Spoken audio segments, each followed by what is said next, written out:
vários presidentes nos Estados Unidos, dizia-se que o único índio bom era o morto, ideia oposta à vivida no Império Espanhol.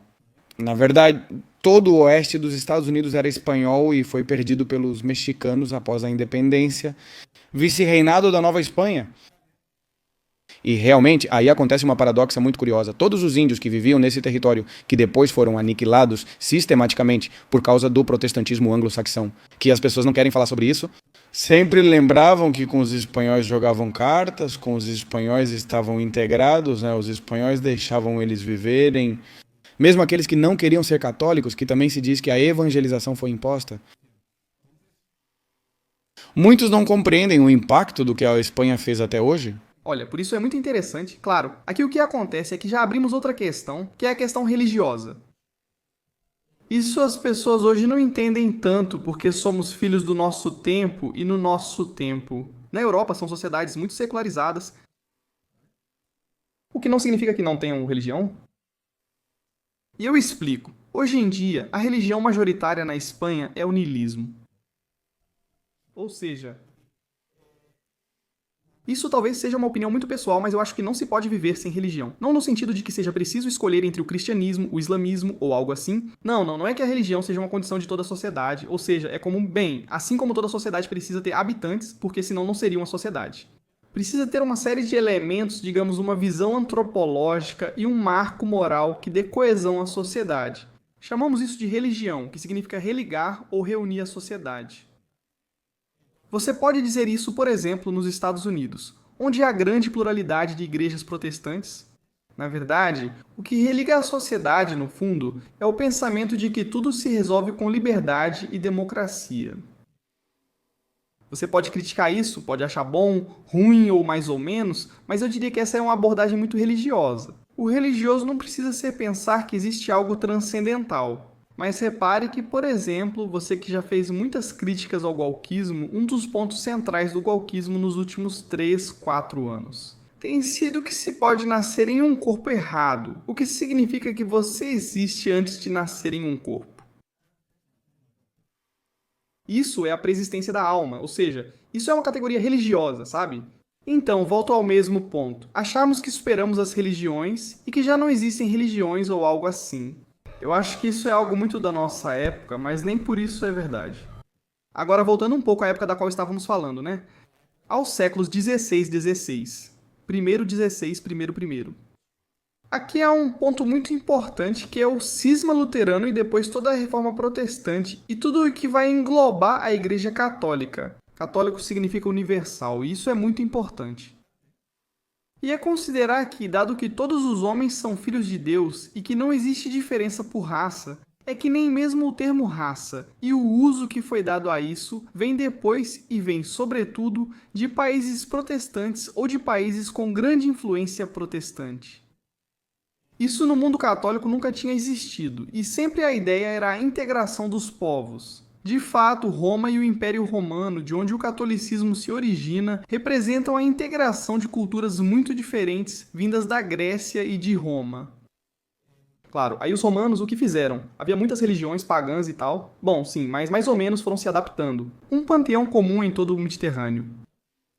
E eles juntam tudo no culto ao imperador. Por isso, a religião, digamos, daquela definição que eu te dei antes, essa religião comum no Mediterrâneo era o culto ao imperador romano. Os cristãos desafiam isso, por isso são jogados aos leões, até o império se converter. Quando o império se converte, já houve essa grande, digamos, não é uma homogeneização. A palavra que eu não estou procurando, é como uma coesão de toda a sociedade em torno de uma série de valores que, com a chegada do cristianismo, isso se consolida ainda mais. Então, o que acontece? Além disso, tenha em mente que estamos em pleno renascimento, ou seja, as pessoas estão recuperando essas ideias, justamente esses impérios estão recuperando elas. As pessoas estão o tempo todo nas elites intelectuais falando sobre Grécia e Roma, ou seja, essas ideias estão permanentemente ali, né? Então, o que acontece? Quando Cortés chega ao México, ele se vê como Alexandre o Grande, e isso é sério. Ele começa a imitar Alexandre o Grande, se você acredita no que ele fazia. Alexandre o Grande casava seus generais com as princesas das terras que conquistava. Com uma princesa persa, uma dos Medos, uma assim. Cortés faz isso, casa seus homens com princesas Totonaca, Tlaxcalteca e Mexica. Por quê? porque é a forma de integrar. E, Também queimou os navios, assim como Alexandre o Grande. na verdade, ele desmonta os navios, não os queima.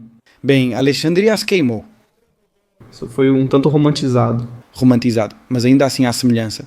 Claro, então é isso?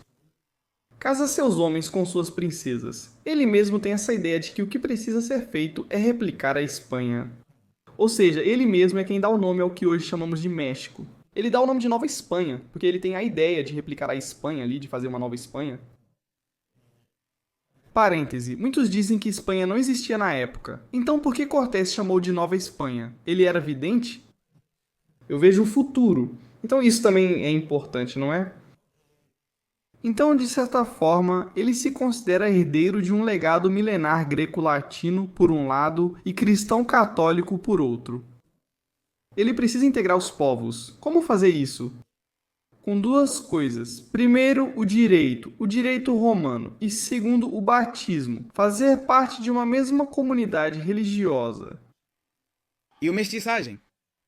A mestiçagem também é fundamental, e começou antes de Cortés. Vou te explicar por quê. No testamento de Isabel a Católica, já se menciona a mestiçagem. Isabel a Católica já dizia: espanhóis casem-se com índias e índios com espanholas. Isabel a Católica deixa isso muito claro e falece bem antes da conquista do México. Ou seja, a Espanha naquele momento só tinha algumas poucas praças nas Antilhas. Ou seja, era muito pouco que havia chegado. Mas já existia essa ideia de que era preciso se misturar. Considere também que a Espanha já tem a experiência da Reconquista. Na Reconquista houve uma questão que é que em Al-Ândalus praticamente não houve miscigenação. Por quê? Porque como havia duas religiões, havia o Islã e o cristianismo, não se casavam cristãos com muçulmanos e muçulmanos com cristãos. Houve casos, claro, mas não era nada comum. O que acontece? Claro, porque o critério nunca foi étnico, racial ou biológico. Essas categorias não funcionavam, apenas a religião era relevante. As pessoas se casavam dentro da própria religião. Então, o que acontece? Quando se chega ao México, é exatamente isso que se faz. Eles são batizados por conta da imposição religiosa, mas há muito mito nisso também. É verdade, quer dizer, é verdade que foi imposta? Claro, as religiões são impostas. Ou seja, e nós? Vamos ver. É aquilo que falávamos antes, né? O Império Romano adota o cristianismo quando o imperador se converte e impõe a religião.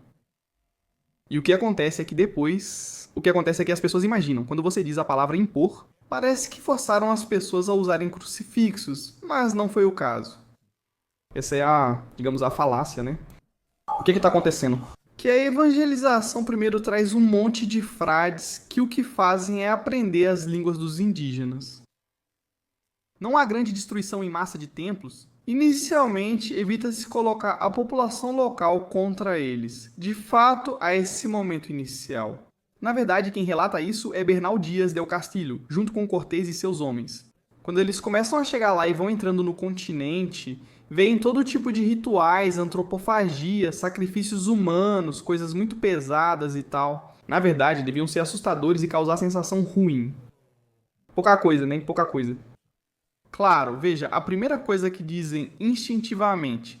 E além disso, tenha em mente que havia grandes estátuas e ídolos e tal, ensanguentados e tal.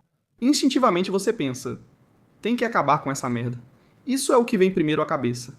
Quem os impede é Frei Bartolomeu de Olmedo, um frade mercedário, ou seja, religioso. O estereótipo diria que é justamente o padre que está ali tentando obrigar as pessoas a acreditar. E é o contrário. E por que é o contrário?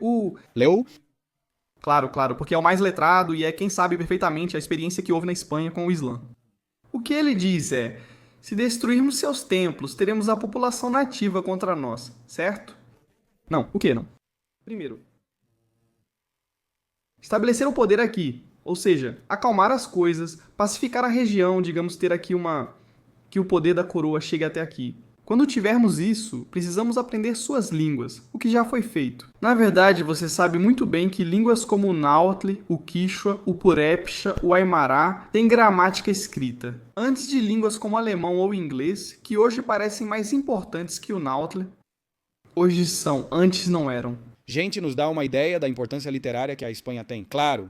Claro, ou seja, isso é feito principalmente por frades. E por que são frades que fazem isso? Porque evidentemente é preciso se comunicar com os nativos, o que já é razão suficiente, mas também porque é preciso fazer com que os nativos entendam que este império tem uma série de bases. Como eu te dizia, religião, antropologia e moral, que é preciso. Para fazer parte disso, é preciso entender e é preciso que te expliquem, e isso é feito. Na verdade, a consequência disso é que os indígenas ficam excluídos do Tribunal da Inquisição.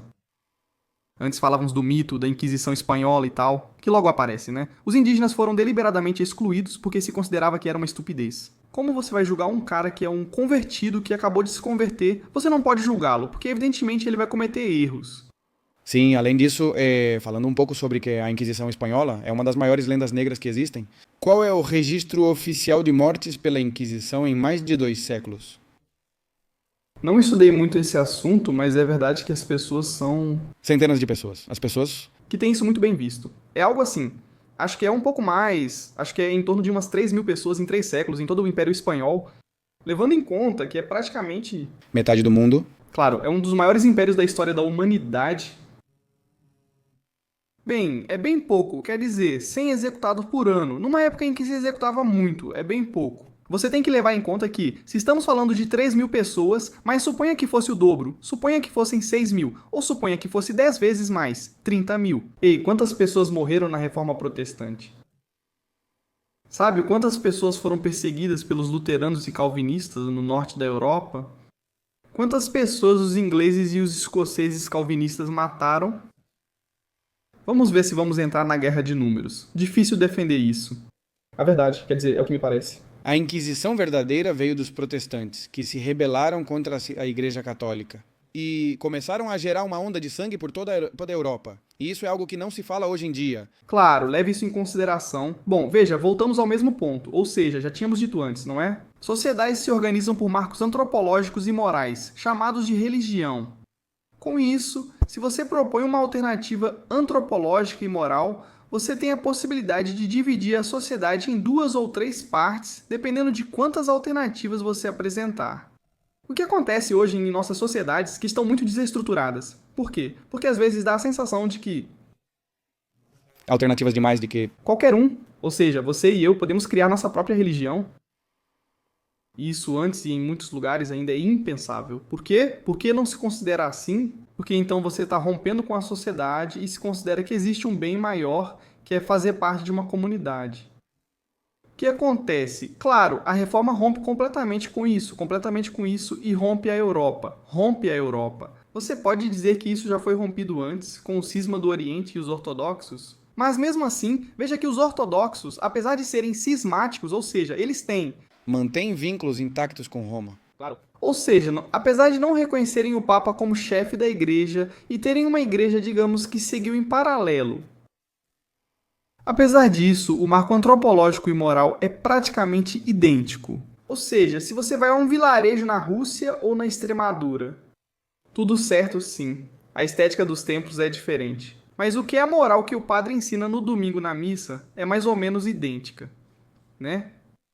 Sim, é o irmão natural da Igreja de Roma, é a Igreja Ortodoxa. Exato. O que acontece? Você vai para o equivalente protestante no cinturão da Bíblia nos Estados Unidos da América e você tem um contexto completamente diferente, totalmente. E o protestantismo chegou a pontos bastante... ou hoje em dia, qualquer um pode, nos Estados Unidos especificamente, qualquer um pode ter uma igreja protestante que defenda, até mesmo, né? O casamento e a adoção entre pessoas do mesmo sexo, quando isso na Bíblia cristã está terminantemente proibido. Não sei. São tantas coisas tão estranhas como tentar ser cristão, mas ao mesmo tempo ignorar tudo o que Cristo diz, literalmente. Sim, claro. Claro. Ou isso. Vamos ver aqui.